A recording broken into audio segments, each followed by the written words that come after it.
Hello and welcome to the Speak Life with JNicolle show. I am your host, JNicolle. As a person who loves faith and fashion, beauty is my first love, but speaking life is definitely my ministry. So join me today as I talk with Dr. Sheila Williams, who has a great story, a great journey on how she's maximizing her life and living it up to her best potential. Here at Speak Life, it is our opportunity that we will believe it, speak it, and own it. So take the journey with us today. Welcome to the show, Dr. Sheila Williams. Thank you for having me. I'm excited to be here. Great. Listen, this is some of the things I like to do when my guests come on, is that I like for them to introduce themselves, tell them a little bit about you, because I feel as though you can only do yourself the justice. Okay. Okay. Well, my name is Dr. Sheila D. Williams. I am a published author. I am an empowerment motivational speaker, a national trainer, and I do pretty much everything that means empowerment. So that is all encompassing. Great. Mm-hmm. One thing I would like to ask, because my followers love to find out, what is your Speak Life statement like? What is your mission, that empowers you, your get up and go? What keeps the fire burning? Well, I would say that my point of view, my POV is, basically your thoughts are your reality. Mm-hmm. So if you think that you're successful, I believe that you will take the necessary steps, measures to make yourself successful. But if you think I'm broke, I don't have any money, I'm never going to get a good job, I'm not going to be successful in this business, it's a self-defeating prophecy, and your thoughts become your reality. So my point of view, my statement for my life is, that's it. Your thoughts are your reality. And if you think it, then it will become what you actually are. That's true. That's true. So a lot of times I talk with some of the young ladies that I mentor, and in this last year I went through a lot of different changes, I would say, and I had to really fight for my life, so to speak. Wow. Speak life, think life, the whole nine.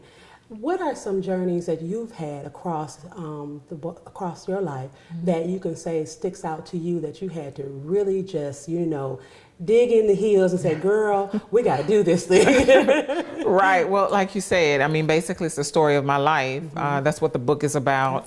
My mother, who suffered from clinical depression. So at an early age, I realized that, my thought process was going to make or break me. So everything, whether or not it be financial difficulties or relationship problems, job and career issues, my thought process is always that I'm going to be better when I come out of this. This is going to be the setup to my come up, So constantly thinking in a positive light as opposed to a negative light. That's good. That's good. So we touched a little bit about that book. Share with us about the book and how did you find the strength to write about My Mother's Keeper? Where did you pull from? And then, just tell us a little bit more about it. Okay. Well, the title of the book is My Mother's Keeper. As I mentioned before, my mother suffered from clinical depression. It was a family secret all of my life. We never told anybody, but we knew that she, was different. We knew that she eventually got the right diagnosis, but it wasn't until, I was 40 plus years old that I decided that, keeping this family secret was not what I needed to do. I was transparent about everything else in my life, except for this, which is a big part of my life. So I decided to be very transparent, not just for myself and my own healing, but for so many other people in the world who are afraid or ashamed to talk about things that they have gone through or mental illness in their family. That's good. That's good. I think about a few relatives that kept hidden. I can think of two of them right now that she was always that cousin in the back room. Right. And they didn't say too much about her because of some of the things that she dealt with. As we come back, I want to touch a little bit about how you as a woman deal with it as far as dealing with if you're thinking that was going to happen to you. So let's talk about that when we come back, okay? All right.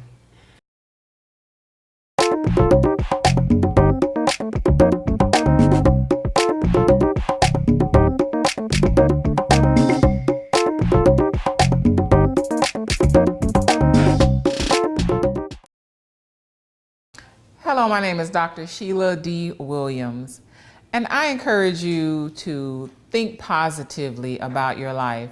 Your thoughts are your reality.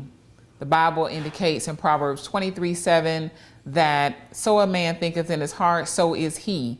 So if you think that you're not great, guess what? You're not going to be great. So I encourage you to have positive thoughts about yourself, about your life, and everything that is encompassed thereof. Give yourself positive affirmations every day. Positive affirmations could be something such as, I am great, I am beautiful, my business is successful, I am rich, and everything that I touch turns to success. So I encourage you to think positively about your life. So a man thinketh in his heart, so is he. And welcome back to the Speak Life with JNicolle show. My guest, Dr. Sheila Williams, has been talking about her book, My Mother's Keeper. And before we left from the break, we want to talk about how really truly that affected her personally and how she's been maximizing her life since then. Dr. Sheila, please tell us.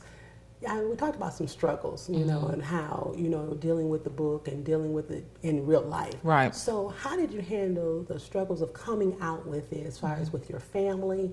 What were some of the conversation? I know some people still wanted you to be quiet about it. Right. How did your mother even respond to, after sharing her business, so to speak? Can you elaborate a little bit? Yes. Basically, my mother passed away in 2012. So the book was not published until she passed away. It wasn't published until 2014. But before she passed away, I had a discussion with her because I've been very vocal my entire life. I sometimes never shut up. But I said to her, Mom, this is my life. This is my story. And, she always felt that she didn't quite measure up. She felt that, she didn't have a story and nobody would care to know it. And I said to her, your story needs to be told, and so does mine. So she gave me the green light to go ahead, and she said, baby, do what you got to do. So after she passed away, 2 years later, the book was published. But I did not tell anybody else that the book was going to be published. And I was a little bit nervous once it went to the publisher, but then I just prayed about it and I said, this is the place that God wants me. This is what he wants me to do. And at that point, I was no longer nervous. And believe it or not, I would say 99.9% of the feedback that I have gotten has been overwhelmingly positive. So I have not had very much backlash at all because it is the truth. And it's my perception and my reality of what I experienced. And that's a beautiful thing too about it being your reality. A lot of people sugarcoat the reality, like I was saying to you earlier about, that cousin in the back room, she just sweet as pie, but there's something else going on. And they never really told us. I think I was probably in my 20s by the time I really found out that my cousin had a similar issue. And it's like, man, why did they treat her like that? And I kept her as an outsider. Family reunions, we really didn't see her. So we had to process that on later. And then when she did pass too, here's this jewel that we didn't really get a chance to even know. So that is something that I'm praying too, that more people become more aware of it. So are you currently working on anything further with the book? How are you using it as a therapy guide, or are other people drawn to you based on the story? So where is this book taking you now? Yes, as a matter of fact, I'm glad you asked that question, because what you mentioned about your family member is the main reason why I wrote this book, because I realized that my life story is the story of so many other people. And I know that God was leading me to tell my story so that I could provide hope and a platform for other people to feel comfortable, not necessarily to write a book or to be as open about their lives, but to get help. So with the cousin, I don't know if, your family member was, able to receive help, but I'm a proponent and an advocate for mental health. We often take care of the outside. You know, we look good, we smell good, you know, our hair is done and our makeup. But on the inside, a lot of people are suffering from mental illness and they're not treated. So we want to take the aunt, the uncle, the cousin out of the back room, and we want them sitting right next to us, because it's not anything wrong with them other than the fact that they have a mental illness. So it needs to be treated and it needs to be addressed. So it is a platform, and that's what I speak about when I have the empowerment and motivational speaking. When I do trainings, this is my life. And I lived it from a personal standpoint with my mother. And of course, my master's degree is in mental health counseling. Great. Well, we're going to take a break here. And when I come back, I would like to talk about some fond memories of your mother and how that is impacting your life now, and which gives you strength and empowerment from that. So when we come back from this break, let's talk about Mom and the jewel I know she was, because with your smile, I know she has a beautiful place in your heart. Thank you. Let's talk about that when we come back. Okay. So join us again as we talk with Dr. Sheila Williams, and we go further about my mother's keeper.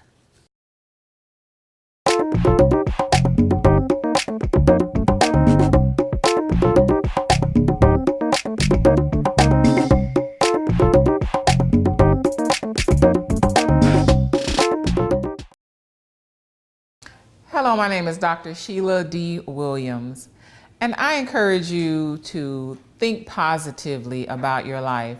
Your thoughts are your reality. The Bible indicates in Proverbs 23:7 that so a man thinketh in his heart, so is he. So if you think that you're not great, guess what? You're not going to be great. So I encourage you to have positive thoughts about yourself, about your life, and everything that is encompassed thereof. Give yourself positive affirmations every day. Positive affirmations could be something such as, I am great, I am beautiful, my business is successful, I am rich, and everything that I touch turns to success. So I encourage you to think positively about your life. So a man thinketh in his heart, so is he. Welcome back to the Speak Life with JNicolle show. I'm your host, JNicolle, and my lovely guest today is Dr. Sheila Williams. I've enjoyed her so far, but I want to talk a little bit about Mom. Mom plays such a great role in most of our lives that we take sometimes even for granted.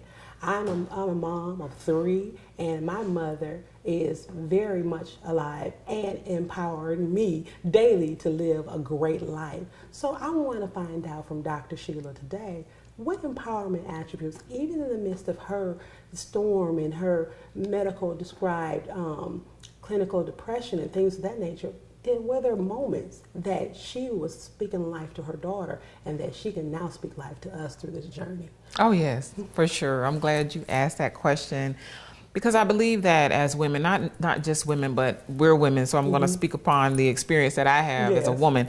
You know, we speak profoundly a lot of times when we don't say a word, and I speak about it in my book. I wrote about it in my book. My mother did not speak a lot because she had clinical depression. She was much of an introvert, as obviously you can see I'm an extrovert.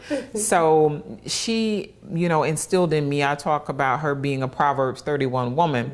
So in being a Proverbs 31 woman, I believe that you find joy in the midst of pain and sorrow. So she always smiled, even when she was later diagnosed with multiple sclerosis. So on top of the clinical depression, she had multiple sclerosis later on in life, but she would be laying in the bed because she couldn't move, and she would be smiling. And I rarely ever saw her cry.